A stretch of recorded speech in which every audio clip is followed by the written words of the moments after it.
नमस्कार मित्रांनो, मी डॉक्टर जयश्री धांडे आपले गुरुकृपा होमिओपॅथी या आपल्या यूट्यूब चॅनलवर स्वागत करते। आज आपण जी रेमेडी बघणार आहोत ती आहे इलॅप्सकोर। इलॅप्सकोर ही जी रेमेडी बनलेली आहे ती कोरल स्नेक या त्याच्या पॉइझन पासून बनलेली आहे। It belongs to ophidia group. Ophidia ग्रुपच्या अजून काही रेमेडीज आहेत ज्या आपल्याला माहिती आहेत। लॅकॅसिस आहे, बंगॅरिस आहे, ब्लॅक मोंबा आहे, इलॅप्स आहे, नाझा आहे, अजून क्रोटॅलस हॉरिडस, विप्रा, सेंचुरीस। ओपीडिया फॅमिलीचे काही कॅरेक्टरिस्टिक सिम्पटम आहेत जसं की पिरियॉडिसिटी आहे, त्याच्यानंतर कोल्ड ब्लडेड ॲनिमल आहे, म्हणजे काही तर यांना थंडी पण जास्त सहन नाही होत आणि गरमी पण जास्त सहन नाही होत। त्याचबरोबर फिअर ऑफ रेन असते, त्याचबरोबर बस्टिंग सेन्सेशन असतं यांना, जिथे पण पेन असेल तिथे बस्टिंग टिअरिंग सेन्सेशन, आणि कोल्ड थिंगमुळे यांना ॲग्रेवेशन असतं। तर हे काही सिम्पटम आहेत जे ओपीडिया ग्रुपशी बिलॉंग्स करतात। आता याची फॅमिली जी आहे ती इपीडीएससी आहे। इपीडीएससी फॅमिलीचे काही कॅरेक्टरिस्टिक काय आहेत की हे लोक जे असतात ते कोणाचं नाव नाही घेत, म्हणजे हे जे साप असतात ते खूप पीसफुल साप असतात आणि याच्यामध्ये इन्क्लुडेड आहे नाझा, इलॅप्स, बंगॅरस आणि आपला ब्लॅक मोंबा। जेव्हा कोणी यांना प्रोवोक करते किंवा कोणी यांच्यावर अटॅक करते किंवा कोणी यांना त्रास देते तर तेव्हा हे काय करतील, पहिल्यांदा माफी मागतील, सॉरी वगैरे म्हणतील, तुम्ही आमचं हे करू नका, थ्रेटन, नंतर नाही जर ऐकलं तर थ्रेटन करतील, वॉर्न करतील, नंतर मग इंजुरी करतील, आणि जर समजा कोणी यांना हार्म केलंच आहे तर मग हे लोक काय करतील, त्याचा बदला घेतल्याशिवाय राहणार नाही। ही खासियत आहे इलिपियायडी फॅमिलीची। ओपीडिया ग्रुपमध्ये दुसरी एक फॅमिली आपल्याला कॉमनली पाहायला मिळते ती जी आहे विप्रा। तर आपल्याला त्याच्यातली एक रेमेडी माहिती लॅकॅसिस। तर हे लोक कसे असतात, विप्रा फॅमिलीशी बिलॉंग्स करणारे, तर हे ना असे म्हणजे असं प्लॅनिंग करणार बदला घेण्यासाठी। यांची फिलिंग अशी असते की कोणीतरी आपल्यापेक्षा स्ट्रॉंग आहे आणि ते आपल्याला हार्म करण्याचा प्रयत्न करत आहेत, त्याच्यामुळे हे काय करतात, ऑलवेज इन अटॅकिंग मोड असतात। पण अटॅकिंग मोड कसे, समोरून हल्ला नाही करणार, ते असं प्लॅनिंग करणार आणि प्लॅन करून मग नंतर एखाद्याचा बदला घेणार, पण त्याला पत्ताही नाही लागू देणार की हे सगळं जे काही नुकसान केलेलं आहे ते आम्ही केलेलं आहे। तर स्पेशली याची ॲक्शन इलॅप्सची जी आहे, आज आपण जी रेमेडी बघतोय तिची आहे ENTवर, म्हणजे काय, इयर, नोज, थ्रोट आणि आईज। त्याचबरोबर स्टमक डिसऑर्डरमध्ये पण याची ॲक्शन आहे आणि फिमेल रिप्रोडक्टिव्ह सिस्टीमवर पण आहे, आणि राईट सायडेडवर ही रेमेडी जास्त ॲक्ट करते। त्याचबरोबर अतिशय याचे न्यूरोटॉक्झिन असल्यामुळे CNSवर पण चांगली ॲक्शन आहे। It is very good remedy for right sided paralysis. आता याचे आपण नोजचे सिम्पटम बघणार आहोत आणि इयरचे सिम्पटम बघणार आहोत। क्रॉनिक ओटायटिस मेडियासाठी ही रेमेडी अतिशय चांगली आहे। क्रॉनिक ओल्ड कॅटारेलसाठी ही रेमेडी चांगली, म्हणजे काय, तर ऑलवेज सर्दी खोकला लोकांना पाहायला मिळतो आणि जास्त सर्दी खोकला झाला तर काय होईल, मग पेन इन इयर असेल किंवा जेव्हा आपण गिळतो तेव्हा त्यांना थ्रोट पेन तर होईलच, थ्रोट पेन सोबत त्यांना इयर पेन पण होईल। तर हे जे सिम्पटम आहे ते इलॅप्समध्ये छान प्रकारे। अजून काय दिसणार, इपिस्टॅक्सिस दिसणार। इपिस्टॅक्सिसमध्ये ब्लड कसं, त्या ब्लड जे असेल ते ब्लॅकिश आणि डार्क असेल। नोज ऑब्स्ट्रक्शन पाहायला मिळणार, जेव्हा तो चालेल तेव्हा त्याला पेन असेल आणि जेव्हा तो गिळेल तेव्हा तो नाकाचं जे पेन असेल ते रेफर टू इयर। सोबतच काय असेल की फाऊल स्मेल फ्रॉम माउथ, जेव्हा त्याला खोकला येतो तेव्हा तोंडाचा अतिशय घाण वास येतो। बऱ्याच खोकलतानाही याचं ब्लड पडतं, ते असतं डार्क रेड क्लॉट। सोबतच बर्निंग पण, म्हणजे घशामध्ये जळजळ पाहायला मिळते आपल्याला।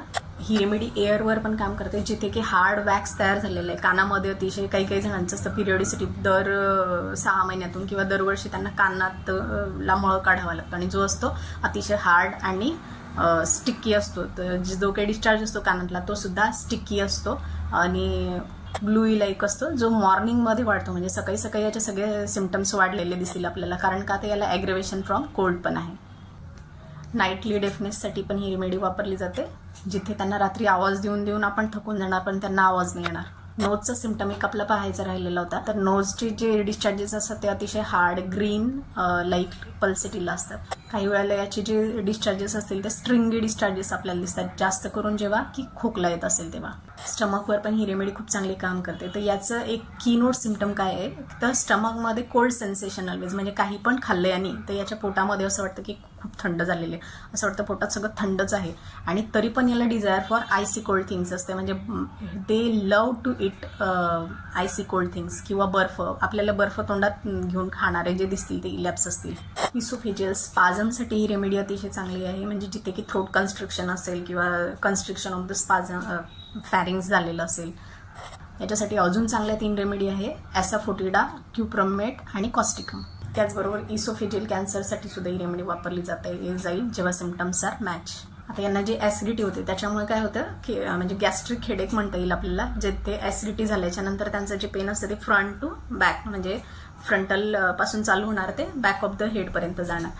परत स्टमक डिसऑर्डरमध्ये सुद्धा ही रेमेडी वापरली जाते, जिथे pain in abdomen, coldness sensation in the stomach, indigestion, nausea with vomiting. म्हणजे काय होतं पोटामध्ये त्यांना कोल्ड सेन्सेशन झालं, नॉशिया होतं, नंतर ओमेटिंग होते. ओमेटिंग जर नाही झाली तर लूज मोशन होणार, लूज मोशन झाल्यानंतर अतिशय वीकनेस जो असेल तो इथे दिसेल. And they are over sensitive, कोणत्याही बाबतीमध्ये ते जास्त सेन्सिटिव्ह दिसतील आपल्याला. ब्लूइश डिस्कलरेशन याच्या स्किनमध्ये, स्किन कंप्लेंटमध्ये आपल्याला दिसणार. आणि ज्यावेळेस समजा ब्लड पॉइझनिंग असते किंवा सेप्टिसेमियाची कंडिशन असेल आणि लॅकेसिस फेल झालेलं असेल देऊन, तर त्यावेळेला आपल्याला इलॅप्सचा विचार करायला हवा. पण लॅकेसिसमध्ये आणि याच्यामध्ये डिफरन्स काय आहे तर ही रेमेडी चिली आणि लॅकेसिस इज ऑलवेज हॉट. आणि लॅकेसिसमध्ये all complaints are ameliorated by menses, आणि इथे जे आहे ते डिस्मेनोरिया दिसणार आपल्याला. म्हणजे हा एक चांगला डिफरन्स पॉईंट आहे. तसंच ही रेमेडी जी आहे ती फिमेल ऑर्गनवर पण चांगलं काम करते, जिथे आपल्याला डिस्मेनोरिया पाहायला मिळेल, मेन्सेस जे असतील ते डार्क क्लोटेड पाहायला मिळतील, स्ट्रिंगी पाहायला मिळतील. आणि bursting sensation is always present.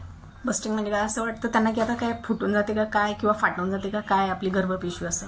आणि याच्या मॅक्झिमम कंप्लेंट ज्या असतील, मोस्टली स्टमक कंप्लेंट ज्या आहेत तर त्या ॲम्युलेटेड बाय ॲब्डॉमिनवर, म्हणजे पोटावर झोपल्यानंतर यांना आराम पडतो. त्याचे डिझायर काय काय असतील ते डिझायर आपण बघितलं, जसं की कोल्ड फूड, कोल्ड ड्रिंक, बर्फ, नंतर याला ताकही, थंड गोड ताक याला अतिशय आवडतं. वेगवेगळ्या भाजीपाला म्हणजे व्हेजिटेबल्स आणि स्वीट्स पण याच्या डिझायरमध्ये आहे. ॲव्हर्जन काय असेल आता, ॲव्हर्जनमध्ये बनाना, लाईट आणि मीट अँड ब्रेड. ॲव्हर्जन लाईटमध्ये आपण बघितलं तर याला काय होतं, लाईटमध्ये गेल्यानंतर म्हणजे सनलाईटमध्ये गेल्यानंतर याला चक्कर येतात, म्हणून याला ॲव्हर्जन सनलाईट आहे. आता आपण याचे इम्पॉर्टंट माइंड सिम्पटम बघणार आहोत. तर ही जी रेमेडी आहे ॲज युजल, आता स्नेक रेमेडी असल्यामुळे सस्पिशियस नेचर यांच्यामध्ये असणारच आहे. पण जेलसी, रिव्हेंजफुल ही बाकीच्या स्नेक रेमेडीच्या तुलनेत किंवा बाकीच्या ओफिडिया ग्रुपच्या ज्या रेमेडी आहे त्यांच्या तुलनेमध्ये खूप कमी आहे यांच्यामध्ये. हे जे लोक असतात ते डिप्रेस्ड, फिअर अलोनवाले असतात, त्यांना एकटं राहायची खूप भीती आहे. त्याचबरोबर हॉटी असतील, काही वेळेला यांना असं वाटतं की कोणीतरी आपल्याला आवाज येते, आवाज ऐकू येतोय, असं हॅल्युसिनेशन वगैरे होतात. डेल्युजन बिटन, या लोकांना असं वाटतं की आपल्याला खूप असं मारलेलं आहे अशी फिलिंग यांच्यामध्ये असते. त्याचबरोबर डेल्युजन इंजुरी, बिंग इंज्युअर्ड, म्हणजे यांचं जे काही दुखणं असेल, नमनेस पण पाहायला मिळतं. ते यांचं जे दुखणं असेल, मग ते कानाचं असो किंवा कफ असो, तर हे आपल्याला डेल्युजन इंजुरी, बिंग इंज्युअर्ड म्हणजे काय की जी काही कंप्लेंट आहे ती आपल्याला इंजुरी करत आहे. त्याचबरोबर टॉर्मेंटेड फिलिंग आपल्याला पाहायला मिळते. यांना कधी कधी असं वाटतं की element from rape physically and mentally, म्हणजे इतकं टॉर्चर या लोकांना फील होतं दुसऱ्यांच्या वागण्यामुळे, बोलण्यामुळे, का तर ते ओव्हर सेन्सिटिव्ह आहेत. एक स्ट्रॉंग फिलिंग यांच्यामध्ये असते इनबिल्ड की delusion neglected and rejected from the community. आणि ते काय करतात मग, ऑलवेज हायडिंग हिमसेल्फ करतात, म्हणजे स्वतःला असं लपवून ठेवतील. Hiding himself in a corner असते एक रुब्रिक आहे याच्यामध्ये. ॲव्हर्जन सर्टन पीपल किंवा ॲव्हर्जन साईट ऑफ पीपल, जेव्हा काही असं हॉरिबल सेन्सेशन वगैरे असेल तेव्हा त्यांना कंपनी डिझायर फॉर असतं, म्हणजे त्या आणि भीती पण असते की काहीतरी हॉरिबल होणार आहे, त्यावेळेला ते डिझायर फॉर कंपनी असतात. त्याचं एक युनिक सिम्पटम आपल्याला पाहायला मिळतं की biting sleep during, biting finger sleep during. लहान मुलांमध्ये आपल्याला पाहायला मिळतं. Playing desire to play grass in, तर या दोन्ही रुब्रिकमध्ये सिंगल इलॅप्स रेमेडी आहे. एलिमेंट अँटिसिपेशन पासून पण असतील किंवा एलिमेंट फ्रॉम कॉन्ट्राडिक्शन पासून पण असतील. याचं जे अँगर आहे, अँगर हिमसेल्फ मध्ये रेमेडी पाहायला मिळते. इरिटेबिलिटी हिमसेल्फ मध्ये रेमेडी पाहायला मिळते. स्वतःवरच राग आहे यांचा आणि त्याच्यामुळे ते स्वतःवर रागामुळे ते does not want to speak. अजून एक रुब्रिक आहे एन्झायटी वेदर रेन अबाउट, म्हणजे काय फिअर रेन असल्यामुळे ही रेमेडी. कंपनी ॲव्हर्जनमध्येही आहे, होम सिकनेसमध्येही आहे ही रेमेडी. एक रेमेडी याच्यामध्ये पाहायला मिळतं की चॅटरिंग ऑफ द टीथ, म्हणजे काय की बऱ्याचदा हे जे दात कडकडणारे जे आहे तर त्याचं एक महत्त्वाचं कारण आहे की भीतीमुळे पण हे होत असेल, तर फिअर टीथ चॅटरिंग असं म्हणून एक रुब्रिक. मध्ये काही फिअरही आहे, जसं फिअर स्नेक आहे, फिअर्ड रेन आहे, फिअर समथिंग हॉरिबल असंही एक आहे, फिअर रॉबरर आहे किंवा फिअर ट्रेमुलस म्हणजे काय की भीतीने थरथर कापणारा आहे. आणि जे काही मागे जे झालेल्या असतील घटना तर त्याच्याबद्दलची मेमरी फार ऍक्टिव्ह असते, म्हणजे memory active past event about. Wet वेदरमध्ये याला सॅडनेस येणार. टिमिडिटी ओव्हरऑल दिसते आपल्याला, टिमिडिटी बॅशफुलमध्येही आहे. आणि व्हर्टायगोचं अजून एक युनिक सिम्पटम काय तर याला असं वाटतं की आपण पुढच्या दिशेनं पडतोय, म्हणजे व्हर्टायगो फॉलिंग फॉरवर्ड. त्याच्या मॉडेलिटीज बघूया आपण. तर कोल्डनी इन जनरल याला ॲग्रेवेशन आहे. टच जसं बाकीच्या रेमेडीजमध्येही असतं तसं. नाईटमध्ये आहे. कोल्ड वेट वेदरमध्ये. Born lying on abdomen. Coral snake जो आहे ना तो दिसायला अतिशय ब्युटिफुल. तर त्याच आपण जर डॉक्टराईन ऑफ सिग्नेचर मॅच करायचं म्हटलं तर हे लोक सुद्धा अतिशय गुड लुकिंग असतात. त्याचबरोबर पीसफुल असतात. जसं की हा स्नेक आहे, कोणाचं नाव नाही घेते तो स्वतःहून, तसेच हे लोक पण स्वतःहून कोणाचं नाव नाही घेत. खूप कम्युनिकेटिव्ह असतात. चांगलं राहणं, चांगलं दिसणं या लोकांना आवडतं. तर त्याच्यामुळे सगळ्यात जास्त आपल्याला क्लोज जातो याच्या फॉस्फरस. आणि डिझायर पण फॉस्फरसमध्ये पण आयसी कोल्ड थिंग्सची डिझायर आहे, याच्यामध्येही डिझायर आहे. मी तुम्हाला एक केस शेअर करते इथे.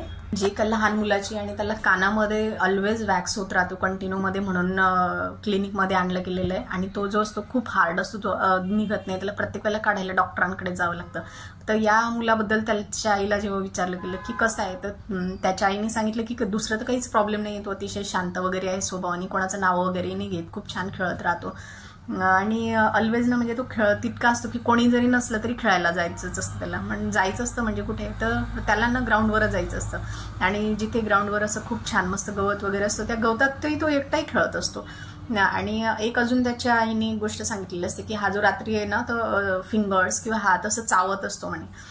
तर आपण जर बघितलं तर ही रेमेडी आहे इलॅप्स. तर इलॅप्समध्ये आपल्याला एक playing desire to play grass in, biting hands किंवा बायटिंग फिंगर्स, स्लीप इन असंही पाहायला मिळतं. आणि ही रेमेडी दिल्यानंतर त्याला चांगला फरक दिसला. आय होप तुम्हाला व्हिडिओ आणि ही माहिती आवडली असेल. Like, subscribe and share it. Thank you.